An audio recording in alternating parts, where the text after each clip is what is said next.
I don't know where our common ground is if you say you're black but your heart is white. Meaning that I'm black on the outside but white on the inside. How did you get a white heart?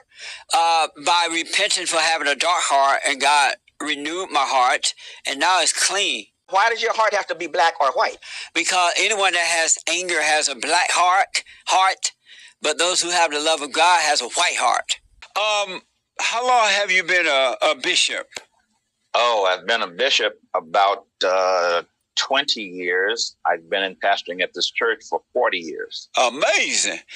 And so were you called, or did you have to go to school to become a pastor and a bishop and all that? I did go to school. I've been in school all my life. As a matter of fact, I teach at a university now.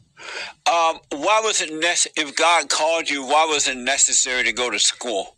You know, that's an interesting question. There's an interesting verse in the book of Timothy where Paul is encouraging this young man who's about to go into ministry, and he says, study to show yourself approved. In other words, now you have the call. Now you must prepare. You must study. You know, it's like you may have grown up with the idea of being a broadcaster or whatever, but you had to learn how to do, the board, and had to learn how to, the technical side of it. And so there's a learning dimension to even what you're called to do. Oh, how old are you? I'm 73 years old. Amazing. How will this phony idea of racism end if white people don't stand up to the blacks, and blacks continue to falsely accuse white people of being racist instead of taking responsibility for their own failure? You lost me on your question. When you say that question, what's the question again? How will this phony idea of racism ever end if white people don't start standing up to the blacks, and blacks are forced to take responsibility for their own failure in life? What do you mean by a phony idea of racism? I don't understand. The blacks are pretending that their issue, their lack of morality, their lack of family, their lack of love, their lack of believing in God is due to white people. They're blaming the white people for it when it's their own failure. They're losers.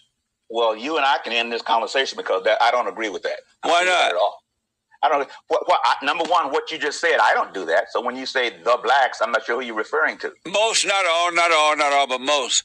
The ones that are pretending that it's about racism rather than it's about the lack of character in most black people. I just totally disagree with you. I totally disagree with you. So you're saying that if you walk into a room and someone disparages you, or they disregard you, or they treat you differently because you're black, you're saying that's your fault? That's their fault that they're acting that way, but it's your fault if you're that insecure that it causes you to overreact. And blacks are very insecure nowadays, the males and the females. You and I totally disagree, obviously, on this. And so my point would be, if you step on my toe, it's not my insecurity that you stepped on my toe. The reality is that you stepped on my toe. You hurt my foot. But white people are not stepping on the toes of black people. They're stepping on mine. How are they stepping on your toe? They're stepping on others. There are doors that are closed. And to be honest, and praise the Lord, things are changing. They certainly are changing. By force, but not by choice. Even though white people are running and giving them what they're begging for, black people don't know how to build. They don't know how to make things better. It's only going to get worse. What category do you put yourself in? I'm sorry? When you say the blacks, you're talking objectively. What category do you put yourself in? You're not in that category? I'm American. So you're not black? I'm black in color, but my heart is white. Your heart is white? Yes. I don't know where our common ground is if you say you're black, but your heart is white. Meaning that I'm black on the outside, but white on the inside. How did you get a white heart? By repenting for having a dark heart, and God renewed my heart, and now it's clean. Why does your heart have to be black or white? Because anyone that has anger has a black heart, but those who have the love of God has a white heart. Why is white right and black not right? Because black is evil and white is not. Whatever you say, you're still a black man. I'm black on the outside, but not on the inside. You believe racism exists? I think bias. I think everybody. I think racism exists in the sense that there are people who will look at you differently. I don't care what color you say your heart is. Look at you differently, respond you differently, give you certain opportunities, open certain doors because you are or because you are not a certain color. But that's not racism. But you're right about that. A lot of blacks, with anyone that doesn't go along with them, with their mess, they will discriminate against you. That's just evil. That's not racism. So you're right about that. Who the white people hate you for it? No, the blacks.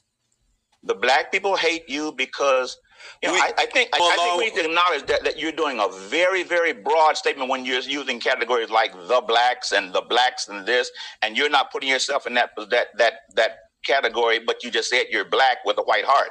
I'm very interested. How did you get a white heart? I told you God renewed my heart from hate to love. And love is white? Yes, it's clean. You believe that racism exists? I think there is racism in the world. Of course there is. Does God say that racism exists or that racism is in the world? Does God say it? No. Yes. Oh, no. You and I do agree that racism is not a godly thing. Right, racism so why do you call it racism then? What else would you call it? Evil, good or evil. Our battle is a spiritual battle. We wrestle not against flesh and blood, but against spirits and principalities and wickedness in high places. And one of those wickednesses is race. No, it's not racism. You're right. It is. It's working through race, meaning people, some people, but that's not racism. It's a dark spirit. It's evil. No, I'm agreeing with you that it is evil. So why call it racism then? I think that racism is just what you said. It's one of those principalities. It's one of those demonic manifestations. You and I agree on that. But I'm saying, why not call it what it is? Right, it evil. Is sin. No, it is sin. It is sin. It is ungodly. It is unrighteous. But according to the very verse that you just quoted, it's also in that category of not flesh and blood, but principalities and powers. It is that. So my point is, why, as a preacher, are you calling it racism when it's really evil? No, then you're not hearing me. I'm agreeing with you that it's more than evil. It's demonic. I know, but why do you believe that racism exists when you know it's evil spirits? I don't see where you and I are disagreeing. I'm agreeing with you that it is. I'm saying that there's no such thing as racism. That's a lie that made up. It's made up by the children of the lie. No such thing as racism. It's either right or wrong, good or evil. Okay, let's disagree on that. Okay. Okay. I'm not sure. I'm not sure what you call me to talk about, but you and I can agree that it's evil. Can we agree on that it's evil? Right, but no such thing as racism. You call it what you want to call it.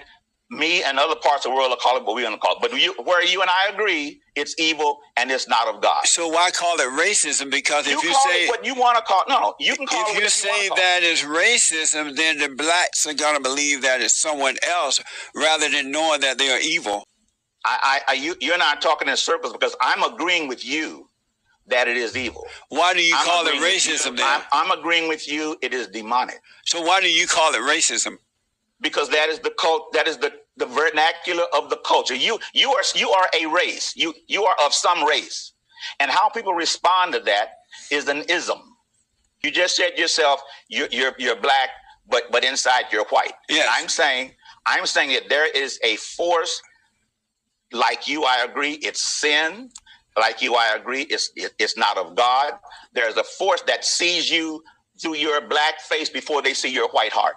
And they're going to make some judgments on you because you're a black, before they even see your white heart. Well, I say you're right. Black people do that to other black people who are decent. I'm not sure what you want me to say. Do you support Black Lives Matter? No, I do. Well, you know what I do. Here's what I do. Now you listen to me very carefully because I want you to understand what I'm saying. I support the reality that Black Lives Matter. I do not support the organization. And why not? That says because the organization has principles that I don't support. Like what? You give us an example. What do you mean? Their extreme position on gay lifestyle, on same-sex marriage, theologically, biblically, I don't support that. I would not support the movement. I support the message. The message is that Black lives matter. Jesse Lee's life matters. And I'm suggesting to you that there are places in this nation, maybe you haven't been to them, that would say that Jesse Lee's life does not matter, or it matters less than people of a different color. You're right. I hear that a lot from Black radical people. Anyone that stand up for what is right, most Black people hate them, and they would say your life don't matter. I agree with you that the Blacks have no love, but how would they reconcile, though, if somebody don't stand up and tell the Blacks the truth? And the truth is, Black people are suffering not because of this phony idea of racism or slavery or Jim Crow or none of that. They're suffering due to them turned away from God.